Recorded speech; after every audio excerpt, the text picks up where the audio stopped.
नमः संभवाच मय भवाच नमः शंकराच मयस्कराच नमः धवलेश्वर महाप्रभु दीपं यदि परं ब्रह्म दीपं यदि जनार्दनः दीपहरतु मे पापो पूजा दीप नमस्तुते बाबा धवलेश्वर महाप्रभु संसार सुखी रखंतु आज शुभ शुक्रवार रे समस्त श्रद्धालु भक्त मानक आशीर्वाद करंतु समस्त श्रद्धालु भक्त मानकर मनस्कामना पूर्ण करंतु कर्म क्षेत्र उन्नति करंतु ग्रह रिष्ट खंडन करंतु जगतर मंगल करंतु विश्वर कल्याण करंतु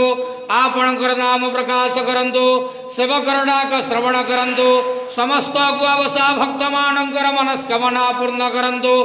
महाप्रभु धवलेश्वराय नमो नमः